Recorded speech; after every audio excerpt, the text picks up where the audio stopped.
মেয়েগুলো ধনী ছেলেটিকে বিয়ের জন্য প্রপোজ করে। তুমি কাকে নিজের মা হিসেবে চাও? আমি ওই ভালো আন্টিকে নিজের মা হিসেবে চাই। তুমি কি আমার মা হবে? আমি এত সুন্দর করে সেজে গুজে আসছি আর তুমি কিনা এই ভিখিরিকে পছন্দ করলে? হ্যাঁ, যে না চেহারা নাম দিছে পেয়ারা।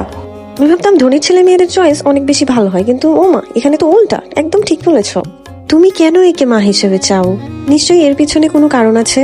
কারণ এই আন্টিটি একদিন আমাকে অ্যাক্সিডেন্টের হাত থেকে রক্ষা করেছিল। তুমি ঠিক আছো তো? হ্যাঁ, আমি ঠিক আছি। থেকে সাবধানে থাকবা। আমার এই আন্টির মতোই একটা মা চাই। তুমি তাহলে সেই মিষ্টি মেয়ে। আমার মাও তোমার মতোই ছিল। আর আগে তোমাকে আমার মার মতো সাজতে হবে। ভিখিরিকে যতই সাজাও না কেন, ভিখিরি তো ভিখিরি থাকবে। আমাদের এই বোকামির জন্য আফসোস করতে হবে, তখন আর আমাদের পাবে না। আমার মেয়ের সিদ্ধান্তই আমার সিদ্ধান্ত।